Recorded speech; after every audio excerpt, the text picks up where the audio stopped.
দুই দল একত্র হয়ে শিবির পিটিয়েছে এবং শিবির পিটানো ঢাকা বিশ্ববিদ্যালয়ে একটা যাকে বলা হয় স্টাইলে পরিণত হয়েছিল। সারা বাংলাদেশের শিক্ষা প্রতিষ্ঠানগুলোতে বিএনপির ছাত্র সংগঠন জাতীয়তাবাদী ছাত্র দল এবং জামায়াত ইসলামীর ছাত্র সংগঠন ইসলামী ছাত্র শিবির, এই দুটো সংগঠন তাদের মধ্যে দাকুমড়া অহিনুকু সম্পর্কের যে মাত্রা সেটি এখন রীতিমতো সংঘর্ষে রূপান্তরিত হয়েছে। বাংলাদেশের যে চলমান রাজনীতি এটি ক্রমশ যে জটিল থেকে জটিলতার অবস্থায় যাচ্ছে, তাতে এই দুটি যে ছাত্র সংগঠন তাদের মধ্যে আগামী দিনের যে সংঘর্ষ এটি রক্তক্ষয়ী আকার ধারণ করবে এবং এই সংগঠন দুটির সংঘর্ষের পরিণামে আমাদের জাতীয় রাজনীতি এবং জাতীয় অর্থনীতি দুটোই তছনছ হয়ে যাবে। আমি আমার ক্ষুদ্র যে অভিজ্ঞতা, সেই অভিজ্ঞতা এবং বিভিন্ন মানুষের সঙ্গে সম্পর্কের কারণে দুটো সংগঠনকেই খুব ঘনিষ্ঠভাবে কাছের থেকে দেখার সুযোগ হয়েছে। আর যেহেতু ছাত্রলীগ করতাম ঢাকা বিশ্ববিদ্যালয়ে, ঢাকা কলেজে, এমনকি স্কুল জীবনে, কাজেই ওই সংগঠনটি সম্পর্কে আমার ধারণা আরো স্পষ্ট। বাংলাদেশের ছাত্রলীগ এবং ছাত্রদল এ দুটোই খুবই জনপ্রিয় একটি সংগঠন, কিন্তু তাদের ব্যাপারে জনমত প্রবল নেই। অর্থাৎ ছাত্র সংগঠনগুলোর মধ্যে কিংবা আমাদের সমাজে এই দুটো সংগঠনের মূল দল বিএনপি অথবা আওয়ামী লীগ, তারা যখন রাষ্ট্র ক্ষমতায় থাকে তখন এদের নিদারুণ এক ধরনের ক্ষমতা থাকে, দম্ভ থাকে। আর যখন এই রাজনৈতিক দলগুলো বিরোধী দলে থাকে, তারা যথেষ্ট জনপ্রিয় দল হিসেবে মানুষের সহানুভূতি পেয়ে থাকে। কিন্তু 2001 সনের পর থেকে এটি কেন যেন একেবারে খুব খারাপ অবস্থাতে চলে গেছে। অর্থাৎ যখন 2001 সনে বিএনপি ক্ষমতায় এলো, তখন ঢাকা বিশ্ববিদ্যালয় ক্যাম্পাসে ছাত্রদল এতটা শক্তিশালী হয়ে পড়লো, তারা বিরুদ্ধ মতকে ক্যাম্পাসে আর স্থান দিল না। ফলে ছাত্রলীগকে হল ছাড়া হতে হয়েছে, ইউনিভার্সিটি ছাড়া হতে হয়েছে, কিন্তু পরীক্ষা দিতে পারত। আবার আওয়ামী লীগ যখন ক্ষমতায় এলো 2009 সনে, তারাও ওই একইভাবে ছাত্রদলকে ক্যাম্পাস ছাড়া করেছে এবং যে কাজটি করেছে সেটা হলো পরীক্ষা দিতে দিয়েছে। কিন্তু এখন যে অবস্থা তৈরি হয়ে গেছে ছাত্রলীগের বিরুদ্ধে, সকল রাজনৈতিক দলগুলো, বিশেষ করে বৈষম্য বিরোধী যারা নেতৃবৃন্দ রয়েছেন, যাদের পেছনে জামাত এবং শিবিরের সমর্থন রয়েছে, তারা এখন ছাত্রলীগকে ক্যাম্পাসে ঢুকতে দিতে চাচ্ছে না এবং কোনো পরীক্ষায় অংশগ্রহণ করতে দিচ্ছে না। এটাই বাস্তবতা। কথাগুলো বললাম এই কারণে যে কোনো মন্দ কাজ সেটা সুদে এবং আসলে আগামী দিনে জনগণের উপর সেটা যাকে বলা হয় চাপানো হয় বা জনগণের উপর সেটি বোঝা হিসেবে আবর্তিত হয়। এটি বাস্তবতা। আমাদের দেশের স্বাধীনতার পর থেকেই ক্যাম্পাসগুলোতে ছাত্র শিবির কখনই জনপ্রিয় ছিল না, তবে তাদের জনমত ছিল তাদের পক্ষে। জনমত মানে তারা যে দলটি করে সেই দলটি তারা ওন করে এবং এই দলের সঙ্গে যারা সম্পৃক্ত তারা দলের জন্য জীবন দিতে পারে। এখন এই যে জনমত মানে আমজনতার জনমত নয়, তারা যাদের সঙ্গে সম্পৃক্ত তাদের সঙ্গে তাদের একটা অ্যাডাপশন কাজ করছে। অর্থাৎ অনেকটা আমদুদের মতো, অনেকটা যাকে বলা হয় হরিহরাত্মার মতো মূল সংগঠন, তারপরে কর্মী এবং সমর্থক, ভক্ত যারা জামাতের, শিবিরের কিংবা ইসলামপন্থী যে সকল লোকজন রয়েছেন, তাদের সকলের সঙ্গে তাদের এরকম একটা সম্পর্ক যে একজন বিপদে পড়লে আর একজন ঝাঁপিয়ে পড়ে। আর জনপ্রিয়তা হলো এরকম যে দূর থেকে আমি ভালোবাসি কিন্তু তাকে আমি ওন করি না। আপনারা অনেকে নায়ক রাজ্জাককে পছন্দ করেন, অনেকে শাবানাকে পছন্দ করেন, অনেকে অমিতাভ বচ্চনকে পছন্দ করেন, অনেকে রেখাকে পছন্দ করেন, কিন্তু ওই পছন্দ পর্যন্ত, কিন্তু ওন করেন না। কিন্তু আপনার নিজের স্ত্রীকে বা সন্তানকে আপনি কিন্তু ওন করেন। সেই ওন করার যে প্রক্রিয়াটি, এটি হলো জনমত। আর দূর থেকে চাঁদ ভালোবাসেন, আকাশ ভালোবাসেন, সেটা হলো জনপ্রিয়তা। কাজেই জনপ্রিয়তা কোনো অবস্থাতেই জনমত তৈরি করে না। এখানে মূল ডিফারেন্সটা হলো যে শিবিরের সঙ্গে ছাত্র দলের এবং ছাত্র লীগের মূল সমস্যা যে শিবির তার সংগঠনের বাইরে জনপ্রিয় নয়, কিন্তু ছাত্রদল ছাত্রলীগ সব জায়গাতেই ওয়াইড রেঞ্জে জনপ্রিয়। কিন্তু তার নিজ দলের মধ্যে অর্থাৎ ছাত্র দলের মূল সংগঠন থেকে শুরু করে সিস্টার সংগঠন বা ছাত্রলীগের মূল সংগঠন, সিস্টার সংগঠন, এদের মধ্যে শিবিরের মতো এরকম তাদের জনমত নেই। আওয়ামী লীগ ছাত্রলীগের জন্য জীবন দিয়ে দিবে বা ছাত্র দলের জন্য জাতীয়তাবাদী দল বিএনপি জীবন দিয়ে দিবে, জামাতের মতো করে ওন করবে, বা ছাত্র দলের একটা ছেলে গ্রেপ্তার হলে শিবিরের ছেলেটি যেভাবে জেলখানাতে সুযোগ সুবিধা পায়, ওটা ছাত্র দলের লোক কল্পনা করতে পারে না। তো ফলে কি হলো, জনমতের দিক থেকে একেবারে প্রথম দিন থেকেই শিবির যে সুযোগ সুবিধা পেয়ে আসছে, ফলে তারা এই সংগঠনের জন্য ঝুঁকি নিতে পারে, এই সংগঠনের জন্য জীবন দিতে পারে, এই সংগঠনের জন্য মার খেতে পারে। এই কারণ হলো প্রায় তাদের সকল কর্মকাণ্ডই সামাজিকভাবে, পারিবারিকভাবে, রাজনৈতিকভাবে ইনশিওর করা থাকে। ক্ষতিগ্রস্ত হলে সেখানে তাদের দলের সবাই এগিয়ে আসে।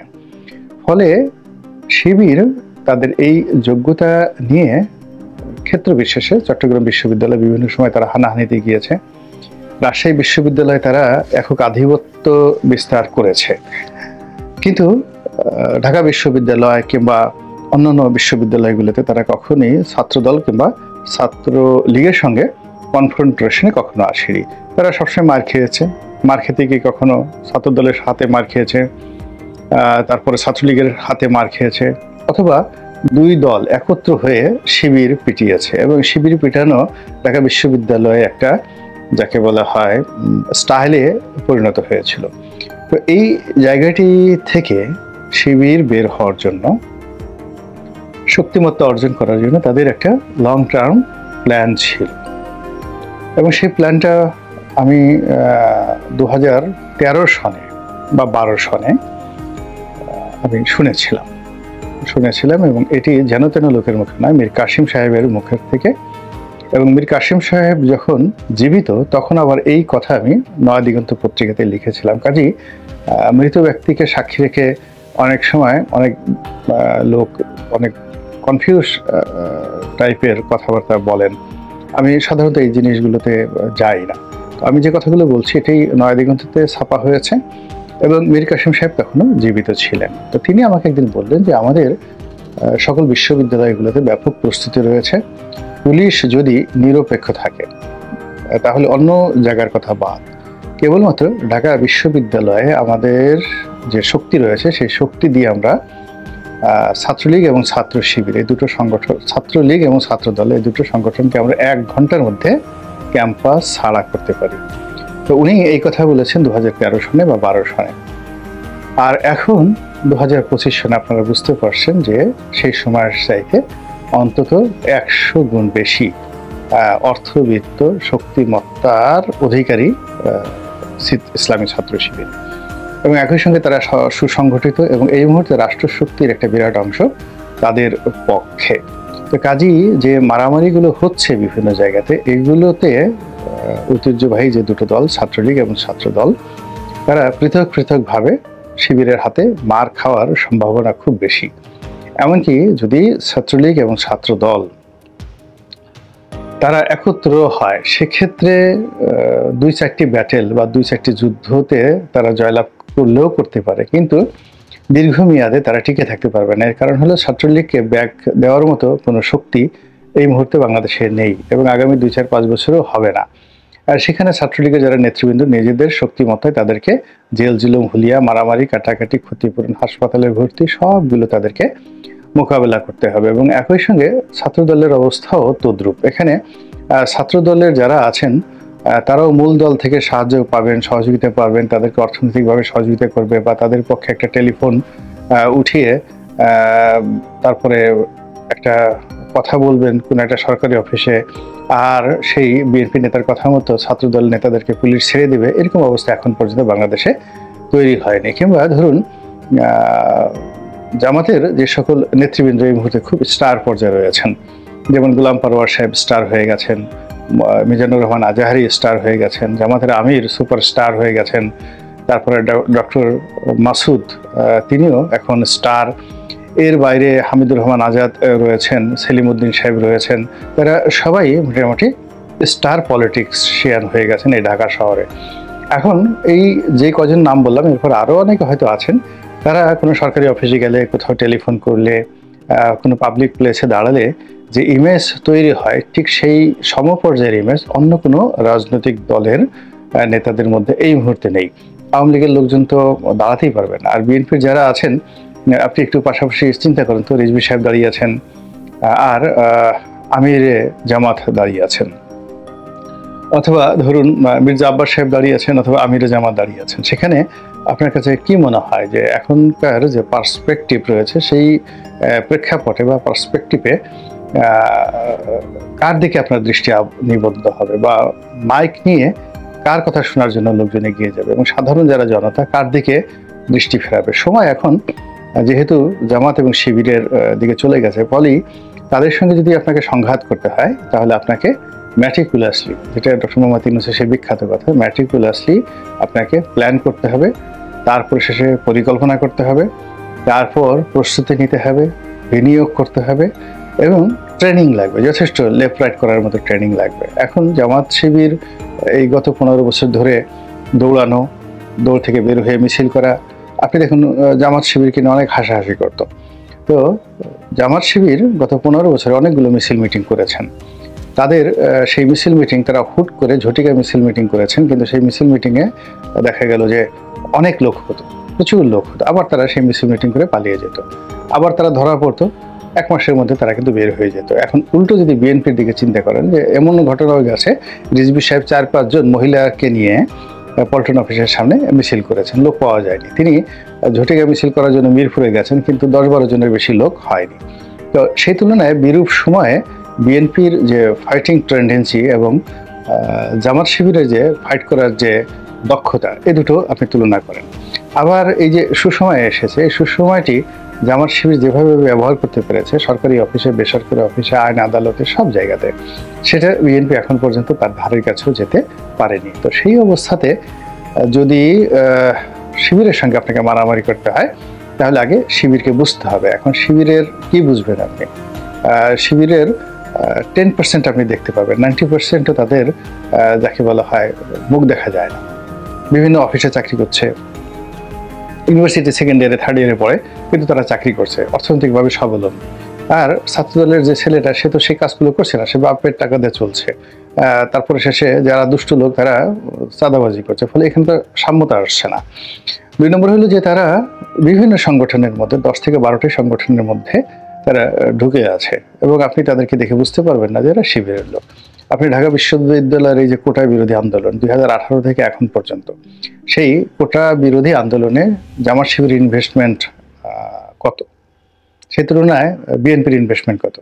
এবং যত এই যে কোটা বিরোধী নেতৃবৃন্দ রয়েছেন, তারা মানে পূবের চাঁদ পশ্চিমে উঠে গেল, জামাতের নেতাদের সামনে মুখ তুলে কথা বলতে পারবেন না। এর কারণ হলো অনেক নেতা রয়েছেন যাদের ঘর চালানো, সংসার চালানো, তারপরে শেষে হাসপাতালের বিল দেওয়া, এরপরে তাদের রাজনৈতিক কর্মকাণ্ড থেকে শুরু করে আরও অনেক ক্ষেত্রে জামাত এবং শিবিরের যে বিনিয়োগ রয়েছে, সেই বিনিয়োগ বাংলাদেশের অন্য কোনো রাজনৈতিক দলের নেই। তারা শুধু মুখে মুখে কথা বলেছে। এখন বিএনপির লোক বলুক তো যে আমরা অমুক অমুক লোককে এত কোটি টাকা দিয়েছি, এত লাখ টাকা দিয়েছি আন্দোলন করার জন্য, বলতে পারবে না। কিন্তু জামাত যদি চায়, একেবারে অনেকের কাপড় চোপড় খুলে দিতে পারে। ফলে কি হচ্ছে, বিএনপি অনেককে টানার চেষ্টা করছে এই সময়টিতে, আবার লোভে পড়ে অনেকে যাওয়ার চেষ্টা করছে। কিন্তু জামাত যখন তলে তলে কাউকে একটু হুমকি দিচ্ছে, ধামকি দিচ্ছে, সঙ্গে সঙ্গে সে কিন্তু পিছু টান দিয়ে সেই বিএনপিকে ত্যাগ করে আবার সেই তার যে অবস্থান, জামাতেদেরকে নিচ্ছে না, এদেরকে ব্যবহার করছে থার্ড পার্টি হিসেবে, অক্সিলিয়ারি ফোর্স হিসেবে, রিজার্ভ ফোর্স হিসেবে। তো তারা সেই সরাসরি জামাত শিবিরের সাথে জড়িত না, কিন্তু জামাতের হয়ে তারা তৃতীয় পক্ষ হয়ে, চতুর্থ পক্ষ হয়ে কিন্তু রাজপথে আন্দোলন, লড়াই, সংগ্রাম থেকে শুরু করে অনেক কিছু করে যাচ্ছে। এখন এই যে জামাত শিবিরের কাছ থেকে অর্থ নিয়ে, টাকা নিয়ে যারা এই সমস্ত কর্মকাণ্ড করেছে, তারা নিজেরা যখন অনেকে স্টার হয়ে গেছেন, এটা অনেকে ডিজিএফআইয়ের কাছে বিক্রি করার চেষ্টা করেছেন, এটা অনেকে বিএনপির কাছে বিক্রি করার চেষ্টা করেছেন, কিন্তু জামাত এখানে যখনই এসেছে জামাত অমনি সুতো ধরে টান দিয়েছে, আর সঙ্গে সঙ্গে কিন্তু সমস্ত প্রেক্ষাপট উল্টে গিয়েছে এবং এখনো যাচ্ছে এবং আগামীতে আরো বেশি যাবে। তো কাজেই যে কোনো বিরোধ নিষ্পত্তি করাটাই বেটার, আর যে কোনো বিরোধ করার জন্য ব্যাপক প্রস্তুতি থাকা দরকার। আশা করি আগামীতে যারা এই কাজগুলো করবেন রাজনীতিতে, ছাত্র রাজনীতিতে, তারা হিসাবপত্র করে সবকিছু করবেন, এটি আমার স্বনির্বন্ধ অনুরোধ। আল্লাহ আমাদের সবাইকে হেদায়েত দান করুন এবং হেফাজত করুন। আসসালামু আলাইকুম ওয়া রাহমাতুল্লাহি ওয়া বারাকাতুহু।